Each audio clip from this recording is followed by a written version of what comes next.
ပါခင်ဗျာ DVB ရဲ့မြန်မာပြည်တနင်္သာရီသတင်းများအစီအစဉ်ကိုတင်ဆက်ပေးပါတော့မယ်ဒီနေ့အစီအစဉ်မှာကျွန်တော်တို့ရခိုင်ပြည်နယ်မွန်ပြည်နယ်နဲ့ AR တိုင်းဒေသကြီးကထူးခြားဖြစ်စဉ်သတင်းတွေနဲ့ပတ်သက်ပြီးဒေသခံသတင်းတောက်တွေကိုဆက်သွယ်မေးမြန်းပေးတော့မှာဖြစ်ပါတယ်ခင်ဗျာအခုကျွန်တော်ပထမဆုံးမေးမြန်းချင်တာကကျွန်တော်တို့မွန်ပြည်နယ်မော်လမြိုင်မြို့ကသတင်းတောက်ကိုစော်လွန်ချုပ်ကိုမေးချင်တာဖြစ်ပါတယ်အခုရေပိုးတွေးလူနာအခြေအနေကျွန်တော်တို့မော်လမြိုင်မှာဘယ်လိုရှိနေလဲအဲ့ဒီဟာကိုတာဝန်ရှိတဲ့သူတွေကဘယ်လိုထိန်းချုပ်နေလဲဆိုတာလေးအခုသတင်းလိုက်ထားတလောက်တိတလောက်လေးကျွန်တော်ရှင်းပြပေးပါအောင်ကိုโอเคအဲ့တော့ဒီကျွန်တော်တို့မွန်ပြည်နယ်မှာတော့ဟောပေါ့ပြီးခဲ့တဲ့ဒီလပေါ့နော်ဒီ25ရက်နေ့လောက်စပြီးတော့ဒီပထမဆုံးဒီကိုဗစ်ကအရင်ကတော့လုံးဝ4ယောက်5ယောက်တွေ့တယ်ပြီးတော့အလုံးယောဂပိုးတွေအကုန်ကြောက်ပြီးတော့ဆေးရုံမှာဆင်းသွားတာပေါ့ပြီးခဲ့တဲ့25ရက်နေ့ကစပြီးတော့ဒီရခိုင်ပြည်နယ်ကြောက်ဖြူကပြန်လာတဲ့ဒီ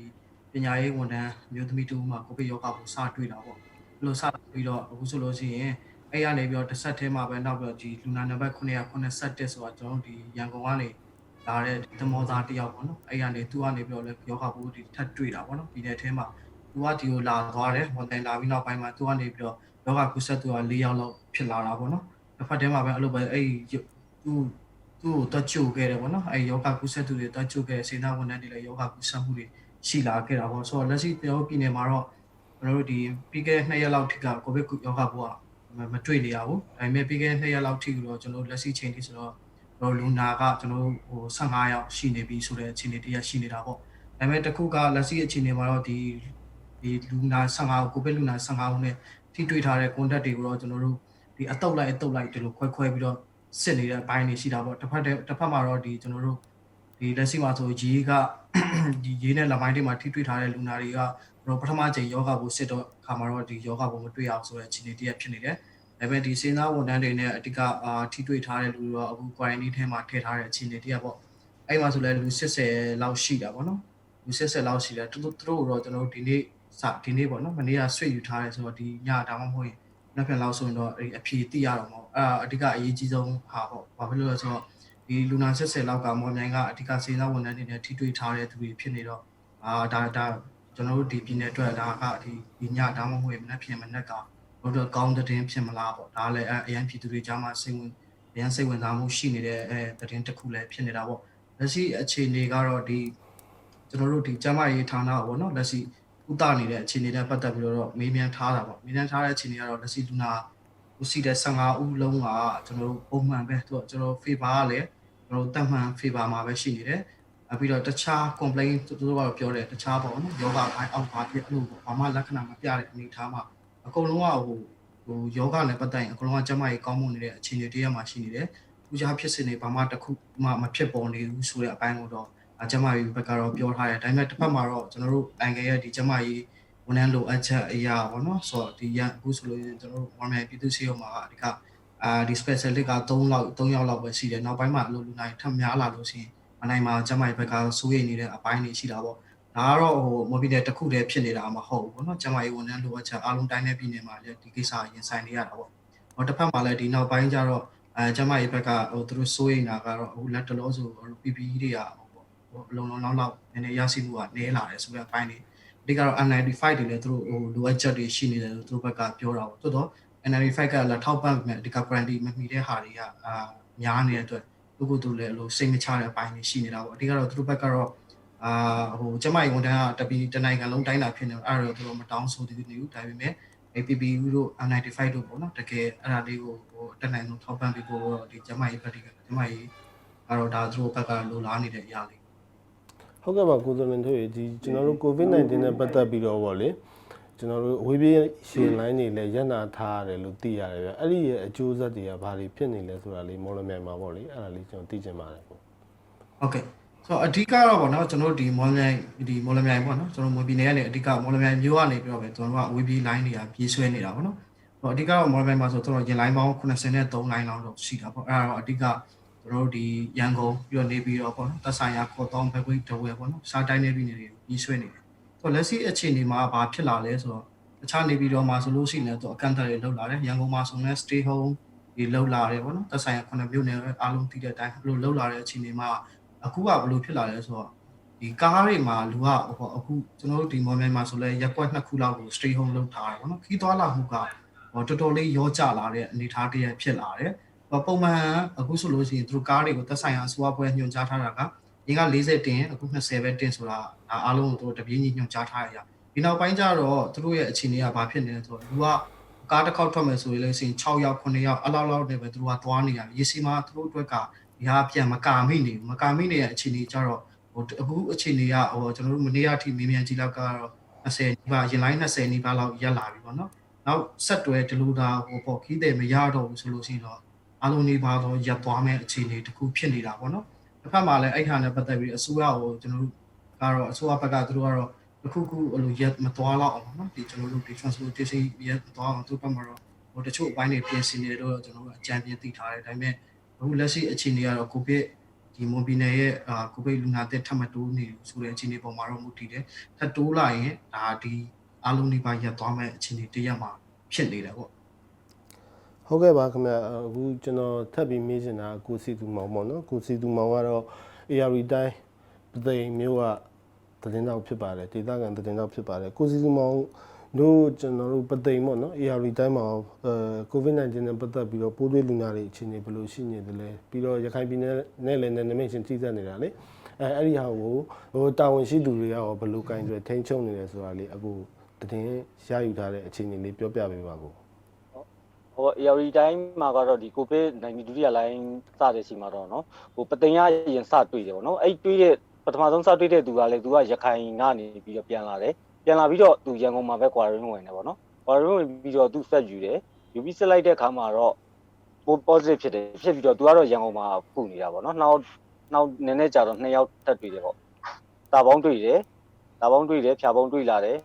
နောက်ငပူတော့တယောက်တွေ့တယ်ငပူတော့ကတယောက်ကတော့တင်မောသားမနေ့ကတွေ့တာပေါ့နော်တင်မောသားသူက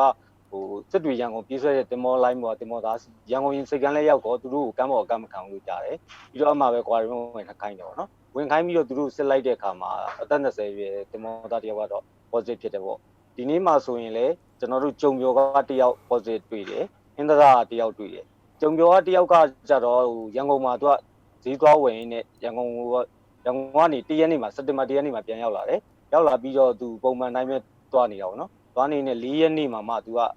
အနှမ်းပြတိတ်မရလို့ဖြစ်လာတယ်ပေါ့ဖြစ်လာပြီးတော့9ရက်နေ့လဲကြာစက်တင်ဘာ9ရက်နေ့ကျတော့သူလုံးဝအနှမ်းမရတော့အနှမ်းပြောက်သွားတဲ့အခြေအနေလေးဖြစ်တော့သူအုပ်ချုပ်ရေးမှုကိုအထောင်မျိုးနေရအုပ်ချုပ်ရေးမှုကိုသူလန့်ပြောတယ်သူအနှမ်းပြောက်သွားတယ်ပေါ့ပျောက်သွားတယ်ဆိုတော့အထောင်ရဲ့အုပ်ချုပ်ရေးမှုကနေပြီးတဆင့်ထောင်တိုက်နေစေုံချိတ်ဆက်ပြီးတော့တခါတည်းစက်တင်ဘာ6ရက်နေ့မှာခေါ်သွားပြီးတော့ဆွဲယူပြီးတော့ရန်ကုန်ပို့လိုက်တယ်ပေါ့နော်မြို့သားတက်ခွဲဌာနကိုပို့လိုက်တဲ့အချိန်မှာသူကလည်း positive ဖြစ်လာတယ်ပေါ့နောက်ဒီနေ့မှာတွေ့တဲ့ဟင်းသရာကတယောက်ကတော့ကျွန်တော်တို့ထောက်တမ်းပင်ကာလီတွေဒီရဲကိုဝင်လာတဲ့အချိန်မှာ42ယောက်ကိုစောင့်ကြည့်ရတဲ့သူတွေမှာပါတဲ့ရဲဝန်ထမ်းတယောက်လို့တော့သိရတယ်ဗျအခုလက်ရှိအနေထားမှာတော့ပသိမ်မှာကြုံပြောကလူနာနဲ့တာပေါင်းကလူနာ2ယောက်ကတော့ပသိမ်စီးရုံမှာရှိတယ်သူတို့ရဲ့ကျန်းမာရေးအခြေအနေကတော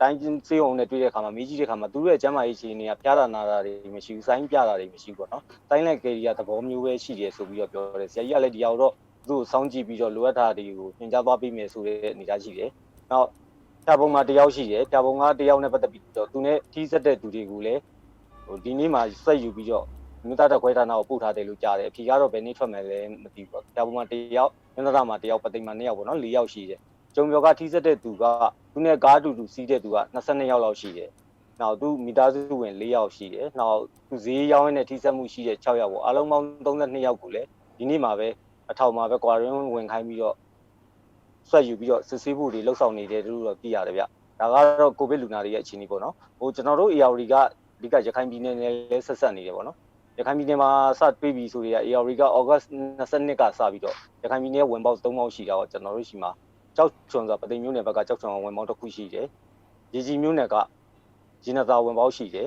။ကြံငင်းကဗရဲဆိုတဲ့ဝင်ပေါက်ရှိတယ်။အဲ့ဒီဝင်ပေါက်3ပေါက်မှာတော့ချက်ချင်းပဲတိုင်းဆွေးရကကိုဗစ်စစ်တွေမှာများလာတယ်ရခိုင်ပြည်နယ်ထဲမှာတွင်းရှိမှုများတဲ့အချိန်မှာချက်ချင်းပဲအဲ့ဒီဝင်ပေါက်တွေကိုကျမကြီးစစ်ဆေးမှုတွေနောက်ရခိုင်ပြည်နယ်ကပြန်လာတဲ့သူတွေကို quarantine ဝင်ခိုင်းပြီးတော့ quarantine ဝင်ခိုင်းမယ် quarantine ဝင်ပြီးတော့သက်2ခါယူမယ်ပေါ့နော်။ကိုဗစ်ရှိမရှိကိုစစ်ဆေးမယ်စစ်ဆေးပြီးတဲ့အခါမှာကိုဗစ်ရှိတယ်ဆိုရင်တော့သူတို့ home မှာထားမယ်ပေါ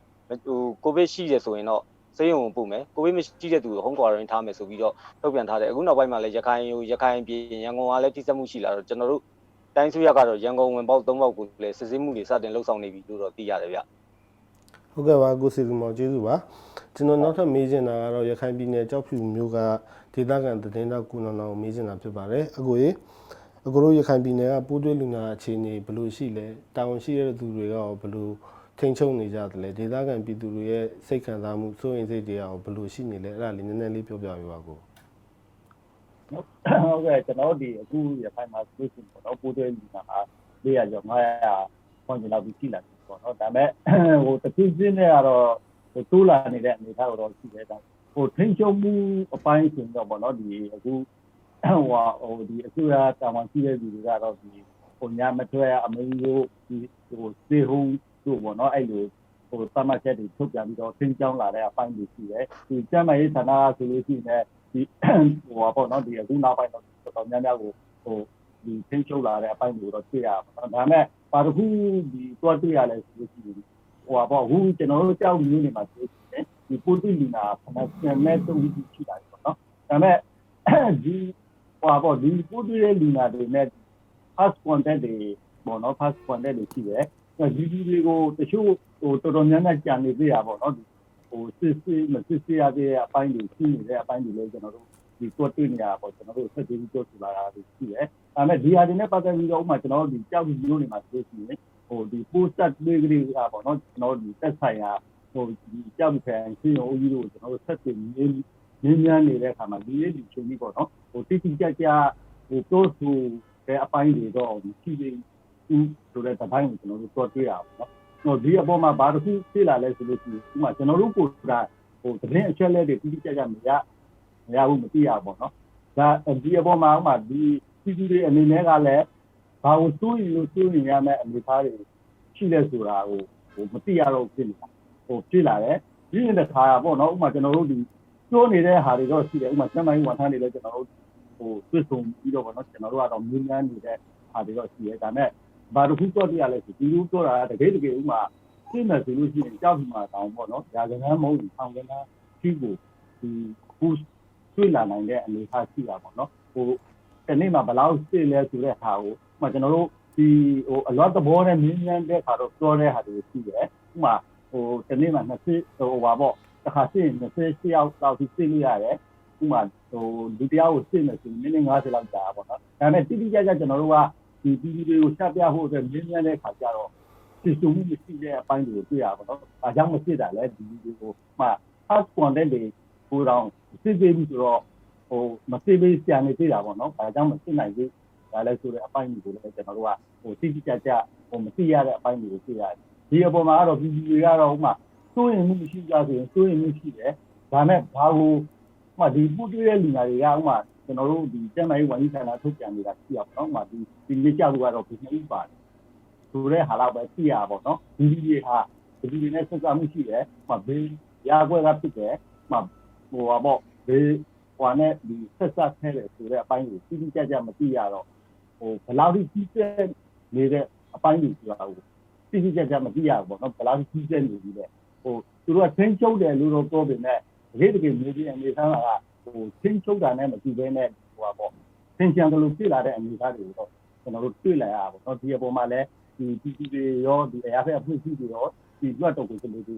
ရောပေါ့နော်ဒီဝေဖန်မှုတွေရှိလာတာပေါ့နော်။ဘာဖြစ်လို့တိတိကျကျဒီလိုကိုယ်တိုင်လည်းဟိုမသိရတဲ့အနေအထားတွေကိုကျွန်တော်တို့ဒီဉာဏ်ရှိတော့သိလာရတဲ့ဟိုတွေ့လာရတဲ့အပိုင်းတွေပေါ့နော်။ဒီအပေါ်မှာတော့ဒီဟိုစိုးရင်ရတဲ့အနေအထားတွေကိုကျွန်တော်တို့ပို့ပြီးတော့တွေ့လာရတာပေါ့။ဘယ်လောက်ထိကျန်းနေပြီဆိုတာကိုကျွန်တော်တို့မသိနိုင်ဘူးပေါ့နော်။ဟိုဒီတွေ့တဲ့ဒီဇိုင်းကတော့ကျွန်တော်တို့ကဒီတရားနဲ့တရားသူတို့ကိုယ်တိုင်လည်းကျန်းမာရေးဝန်ထမ်းကိုယ်တိုင်လည်းတရားဝင်တာပေါ့နော်ဟိုမှာတွေ့ပြီဆိုလို့ရှိရင်ဟိုမှာဟိုပူရှိရှိဟိုမှာတရားနဲ့တရားကိုအကူတောင်ပေါ့နော်ဒီပူရှိနိုင်တယ်ဆိုတဲ့အနေအထားတွေကိုသူတို့ကိုယ်တိုင်တော့ပြောဆိုလာတဲ့အပိုင်းတွေကျွန်တော်တွေ့ရတာပေါ့ဟုတ်ကဲ့ပါကုနတော်ကျေးဇူးပါအခုကျွန်တော်ပြန်ပြီးတော့တစ်လှည့်မေးချင်တာကမော်လမြိုင်မြို့ကကိုစော်လွန်ထုကိုဖြစ်ပါတယ်ကိုစော်လွန်ထုရေကျွန်တော်တို့ရွေးကောက်ပွဲရလဲရက်ပေါင်း60ကျော်ပဲလိုတော့တယ်ကျွန်တော်တို့မွန်ပြည်နယ်မှာပါတီတွေဘယ်လိုလှုပ်ရှားနေကြပြီလဲကျွန်တော်တို့ရှေ့ရနေဆိုလို့ရှိရင်လည်းမဲဆွယ်စီဝင်ရတော့မယ်ဆိုတော့ဗောလေအဲ့ချင်းနေလေးပေါ်မှာအခုလေးလာတိထားတဲ့လောက်လေးပြောပြပေးပါဦးโอเคအဲ့တော့ ဆိုတော့ကျွန်တော်မော်ပီနယ်မှာတော့ဟိုအတိကတော့လက်ရှိဆိုရွေးကောက်ပွဲဝင်အောင်ဆင်ပြမှာနိုင်ငံရေးပါတီဆိုတော့18ပါတီရှိနေတာပေါ့အဲ့ဒါမှာတော့ကျွန်တော်တို့တတိပုဂ္ဂလကိုယ်စားပါဝင်ကိုယ်စားလှယ်302ဦးကရွေးကောက်ပွဲဝင်အောင်ဆင်ပြသွားဖို့ရှိနေတယ်လက်ရှိကျွန်တော်တို့အခုဒီ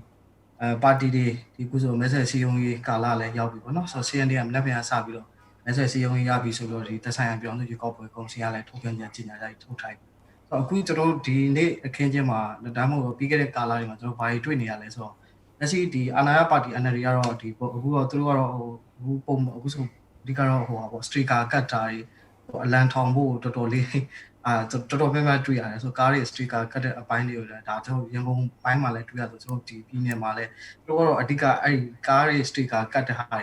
ေအလန်ထောင်ဖို့သူတို့ထထဲဝင်လုပ်နေတယ်ပြီးတော့ဟိုသက်ဆိုင်ရာကျွန်တော်တို့ဒီအိမ်ဆိုင်တွေမှာဆိုလို့ရှိရင် NLD အိမ်တွေကကျွန်တော်တို့ဒီပြတ်လောက်တဲ့အထိကိုရောင်းချတဲ့အနေအထားတစ်ခုပေါ့နော်ဒါကတော့ NLD ပါတီရဲ့လှုပ်ရှားမှုကိုကျွန်တော်တို့ကတော့အဓိကဘာတွေ့ရလဲဆိုတော့ဒီအလံထောင်မှုကိစ္စတွေ sticker ကပ်ဖို့သူဦးတည်ပြီးသွားနေတာပေါ့ဒါပေမဲ့တခြားကျွန်တော်ဒီမှာအဓိက USTV ပါတီကတော့ကျွန်တော်ဟိုပို့ပြီးတော့ဟိုသူတို့လှုပ်ရှားမှုတွေကကျွန်တော်ပို့ပြီးတော့ခြေလမ်းတွေစိတ်လာတာတွေ့ရတယ်အဓိကဘာဘယ်လိုပိုင်းတွေလဲဆိုတော့ဟိုကျွန်တော်တို့ဟိုသူတို့ကဒီမတိုင်ခင်ကတော့ပါတီစည်းရုံးရေးရထားတယ်ဆိုတော့အဲ့ဒီတော့အတွင်းမှာဒီသက်ဆိုင်ရာဒီသူတို့ဒီရေးဈေးတွေပြီးလို့ရှိရင်စေယုံတွေမှာတွေအဲ့လို mass တွေတက်လှူတာတွေပြီးတော့ဒီအရန်ဟိုချုပ်တဲ့ရက်ကွက်တွေမှာဆိုစန်စီစေးစာထောက်ပံ့တာတွေဒါပါတီကလှုပ်လာတဲ့ဟာတွေကျွန်တော်တွေ့နေရတာပေါ့နော်အခုနောက်ပိုင်းဆိုလို့ရှိရင်သူတို့ပါတီကတော်တော်များများကိုကျွန်တော်မမီနဲ့10မျိုးနဲ့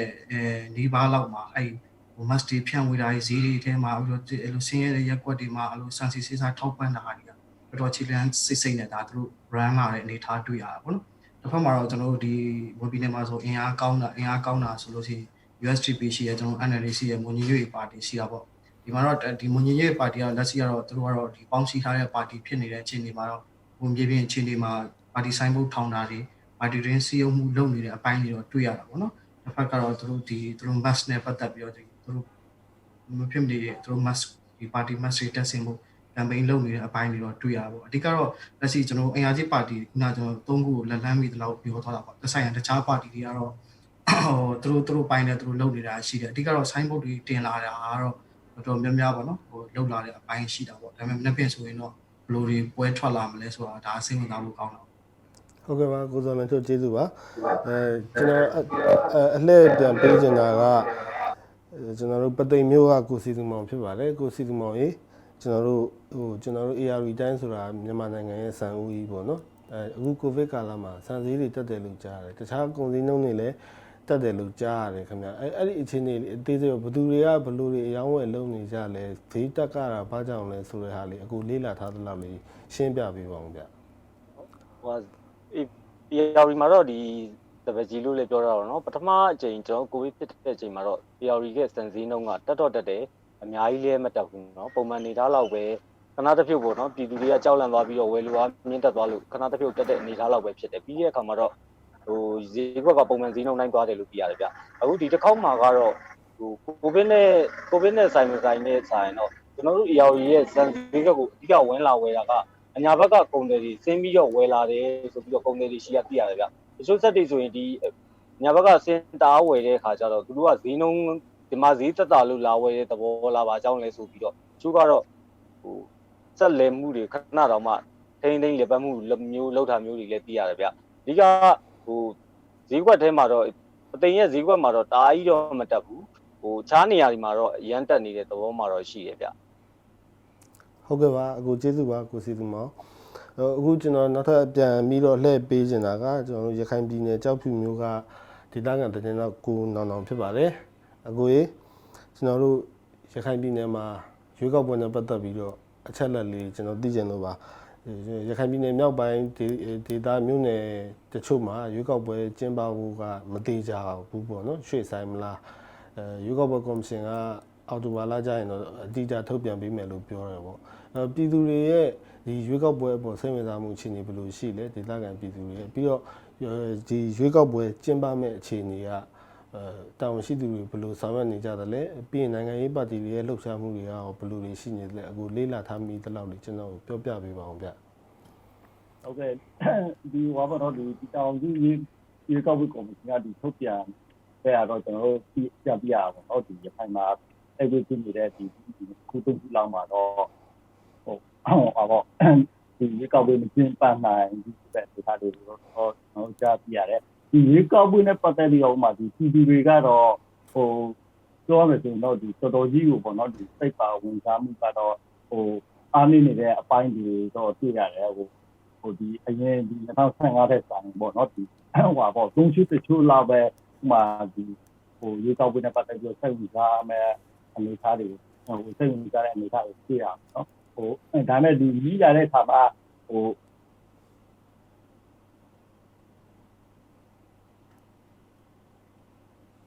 ကြောင်းနေနိုင်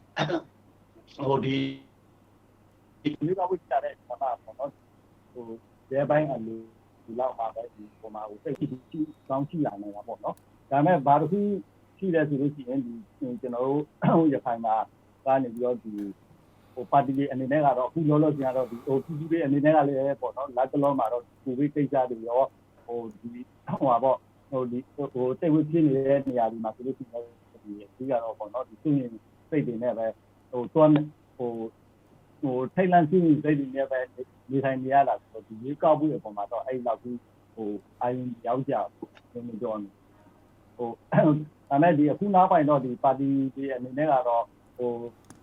အဓိကတော့ကျွန်တော်တို့ဒီမှာတော့ mask တွေဝေတာပေါ့နော်အဲ့လိုကျွန်တော်တို့အပေါ်ရခိုင်ပြည်နယ်မြောက်ပိုင်းဘက်မှာတော့ဟိုကျွန်တော်တို့အဲ့လောက်ကျကျွန်တော်တို့ကြားပြရအောင်မရှိဘူးဒီရခိုင်ပြည်နယ်တောင်ပိုင်းဘက်မှာဆိုပြီးနေအခုနောက်ပိုင်းဒီဟိုပေါ့ပါတီဆိုင်ဘုံဒီယုံဟာဖွင့်တာတွေရှိလာတာပေါ့နော်ပါတီတွေကနေတော့ဟိုယုံတွေဟိုရွာတွေမှာပြေးရွာတွေမှာဒီတော့ဟိုယုံဝေးတွေဖွင့်လာတယ်ပြန်ပြီးတဲ့အခါဒီဟိုပေါ့ရွာတွေလိုက်ပြီးတော့ mask တွေဝေပေးရပါတော့ဒီပြည်တွေမှာလိုက်ပြီးတော့ mask တွေဝေပေးတယ်အဲ့လိုအနေအထားတွေတော့ရှိတယ်ဒါပေမဲ့ဒါကြီးတော့အခုချိန်ကတော့ဒါကြီးဟိုကိုဗစ်လဲဟိုရခိုင်နာဟိုတော်တော်များများဖြစ်နေတော့ပေါ့နော်ဒီကိုဗစ်လဲဖြစ်နေတော့ဒီပါတီတွေကတော့ဟိုစီယိုရင်ပိုင်းနဲ့ပတ်သက်ပြီးတော့ဒါကြီးဟိုရှင်းလာတဲ့အပိုင်းတွေတော့ကျွန်တော်တို့ကမတွေ့ရဘူးဒီခါမှာဟုတ်ကဲ့ပါကိုနော်ကျေးဇူးပါဟိုပတန်ရကိုစီသူမောင်နည်းနည်းလောက်မေးချင်နေတယ်ခင်ဗျရွေးကောက်ပွဲနဲ့ပတ်သက်ပြီးတော့လေကျွန်တော် ARD တိုင်းမှာရောရွေးကောက်ပွဲနဲ့ပတ်သက်လို့လှုပ်ရှားမှုတွေဘာတွေရှိလာပြီလဲဟိုပြန်ဆိုင်မှုအတွက်ဘယ်လိုပြင်ဆင်နေကြပြီလဲဆိုတာပြီးတော့ဒေသခံပြည်သူတွေရဲ့ရွေးကောက်ပွဲအပေါ်စိတ်ဝင်စားမှုအခြေအနေလေးပေါ့လေအခုလေးလာထားသလောက်နေကျွန်တော်နည်းနည်းပြောပြပါဗျအခုဟိုပါပေါ့နော်ရွေးကောက်ပွဲကမနေ့ကစပြီးတော့စီယုံကြီးလောက်ရတော့မယ့်အချိန်မှာတော့ကျွန်တော်တို့ဒီပသိမ်တို့ဘာလို့နေရတော်တော်များများမြင်နေရတာတော့ NLD ပါတီကအလှန်တွေစတေကာတွေကားတွေစိုင်းငယ်ဒီမှာဟိုကတ်ထားတွေကအရမ်းများတယ်ပေါ့နော်ဟိုအင်ကြီးဆိုရင်အခုဒီနေ့ဆိုရင်လိုချင်တဲ့သူတွေကအများကြီးပဲသူတို့ဝယ်လို့မရတော့တဲ့အနေအထားမျိုးတွေလည်းတွေ့ရတယ်ပြီးတော့အလံထောင်မှုပေါ့မနေ့ဖြစ်ရင်၈နာရီနိုင်ငံတော်တိုင်ပင်ခံပြောထားတဲ့အဲ့၈နာရီဆိုတဲ့အချိန်မှာအလံထောင်မှုဆိုပြီးတော့ပြည်သူတွေအလံလိုက်ဝယ်တာမျိုးတွေလည်းအများကြီးတွေ့ရတယ် NLD ပါတီကဟိုပါတီကိုထောက်ခံတဲ့ပြည်သူတွေရဲ့လှုပ်ရှားမှုတွေကတော့အများကြီးတွေ့ရတာပေါ့နော်အခြားပါတီတွေဘက်ကတော့ဟိုလှုပ်ရှားမှုတော့တိတ်မတွေ့ရသေးဘူးပေါ့နော်ကျွန်တော်တို့ ARD မှာကဟိုဝင်ရောက်ရှင်ပြိုင်မဲ့ပါတီကရှိရတော့ရုံးဆိုင်တာတော့ပါတီ28ပါတီက ARD မှာရုံးဆိုင်တယ်ဒါပေမဲ့ဝင်ပြိုင်မှာ22ပါတီပြိုင်မယ်ပေါ့နော်ကိုယ်လေပေါင်းက900ကျော်လောက်ဝင်ပြိုင်မှာပေါ့နော်အဲ့လိုပြိုင်မဲ့အနေဒါမှတော့အခုလက်ရှိမှာတော့ပြည်သူတွေအများစုကစိတ်ဝင်စားနဲ့ဟိုလုံနေတာတော့ NLD ပါတီနဲ့ပတ်သက်ပြီးတော့လှုပ်ထားမျိုးတွေတော့တွေ့ရတယ်ဗျအကြံခိုင်ကြီးကဟိုရက်ပိုင်းကတော့ကိုဗစ်နဲ့ပတ်သက်ပြီးတော့ mask ဝေတာမျိုးတွေတော့ရှိတယ်ပေါ့နော်ဟိုပါတီမှာARDမှာဆိုရင်တော့ပထမချိန်ကဟိုဝင်ကြီးချုပ်ဟောင်းလို့ဘာလို့ဆိုရင်လဲတိုင်းဒေသကြီးမှာပြောင်းဝင်ပြိုင်တာမျိုးတွေရှိတယ်အဲ့ဒီဒေသမှာပဲဟိုဝင်ကြီးချုပ်ဟောင်းနဲ့အခုလက်ရှိ ARD တိုင်းဒေသကြီးလွှတ်တော်ဥက္ကဋ္ဌတို့ပြန်လဲပြိုင်ဆိုင်ရမယ့်ဟာမျိုးတွေပေါ့နော်ဟင်းသားခိုင်ထဲမှာလည်းရှိတယ်ပြီးတော့ကျောင်းကုန်းဘက်မှာဆိုရင်လည်းပြည်သူများစုထောက်ခံတဲ့အခုလက်ရှိဝင်ကြီးနဲ့ဟိုအဲ့ကျောင်းကုန်းဒေသကရင်ပထမ2015တုန်းက2ကြိမ်2နေရာရှုံးခဲ့တဲ့နေရာမှာဟိုလက်ရှိတက်စစ်လမ်းမဝင်ကြီးတွေပါဝင်ပြိုင်တာမျိုးတွေတော့ရှိလာတယ်ဗျဟို ARD ထဲမှာတချို့နေရာတွေကတော့ပြိုင်ဆိုင်မှုနည်းနည်းအားကောင်းမယ်လို့တော့ထင်ရတယ်ဗျဟုတ်ကဲ့ပါကိုစီသူမောင်ကြီးကျေးဇူးပါအခုလိုမျိုးကျွန်တော်မိသမျှကိုဆက်ရှိလက်ရှိပြန်ဖြေကြားပေးတဲ့အကိုတို့အားလုံးကိုကျေးဇူးတင်ပါတယ်ခင်ဗျာအခုတင်ဆက်ပေးခဲ့တာကတော့ DVB ရဲ့မြန်မာပြည်ကျန်တဲ့တရားသတင်းများအစီအစဉ်ပဲဖြစ်ပါတယ် DVB ကိုအားပေးကြတဲ့ပရိသတ်တွေအားလုံးကိုကျေးဇူးအထူးပဲတင်ရှိပါတယ်ခင်ဗျာ